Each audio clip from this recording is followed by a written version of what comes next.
Hi, my name is Mackenzie Dagnino, and for this rebuttal video, I will be discussing debate topic number 6, whether or not the ICC has been a productive international organization in trying war criminals. And I will be using talking points discussed by Andrew DeVolt. So to start, some of the main topics surrounding the court's effectiveness comes from the fact that there is no enforcement mechanism against state parties who refuse to cooperate or states that just refuse to comply with rulings in general. And this is a major point in discussing the court's effectiveness because ultimately the court is unable to mete out justice if states are not available or presenting themselves to comply to any of their rulings. Some of the talking points that Andrew had mentioned, one of them being that the ICC is on the way to becoming an important prosecutor in the world stage. And while it may be true that the court is moving in the right direction, in some cases, the debate topic itself is whether or not the ICC has been or is currently a productive organization. And to that, I would argue that it has not been, and that has to do a lot with the limited powers that the court has. And Andrew does talk about the fact that the court is limited in its authority, but I think that that's the reason why it has not been as effective as it could be. Another talking point that Andrew had mentioned is the fact that the ICC is not here to replace government justice systems, and that states still have a duty to try individuals in their own states. And while that may be true to some effect, that logic doesn't exactly hold up with all situations, especially in cases where leaders of the state themselves are the ones that are committing these atrocities. So, for example, in the case with Myanmar, how can the state of Myanmar try their people for crimes against humanity if the ones who have assumed control are the ones who are currently in charge? And the same goes for authoritarian regimes where there is no court within the state to be able to try them. And that's why international organizations like the ICC need to be more involved.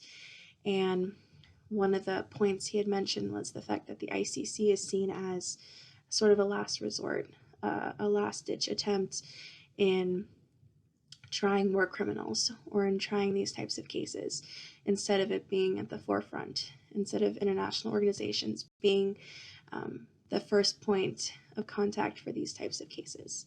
And so, as I mentioned, the ICC has very limited power, and that essentially hinders its ability to be successful in these types of cases, and especially with the court's track record having been installed in 2002 and having not produced at least quite the amount of convictions essentially that it should be compared to the amount of atrocities that we're seeing around the world. I would argue that because of its limited power, it just can't do as much as it should.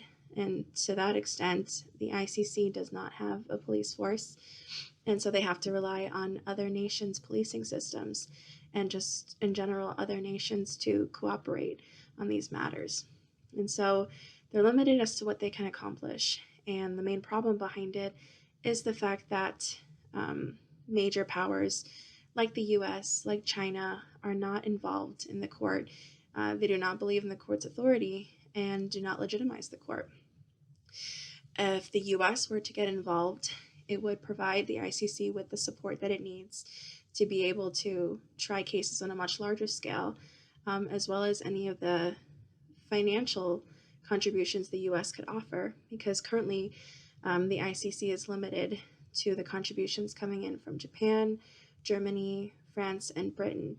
And so if the US were to get involved, they'll be able to provide the strength and support that the ICC needs, sort of like when looking at NATO and how the US does have a certain weight that it carries in making NATO an effective, or at least a strong organization.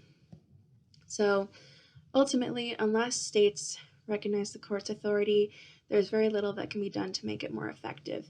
And the more states that provide legitimacy to the ICC, the better of a chance they have to affect real change. And even though this creeps into another debate topic, if states surrendered their sovereignty for these issues, it would definitely aid in the ICC's effort to be able to come up with resolutions. So ultimately, while I do not believe that the ICC has been an effective or productive organization, I do believe that in order to get to that point, world powers need to be able to recognize the court's authority and comply and cooperate with the court in order to effectively mete out justice. That has been my video, and thank you for watching.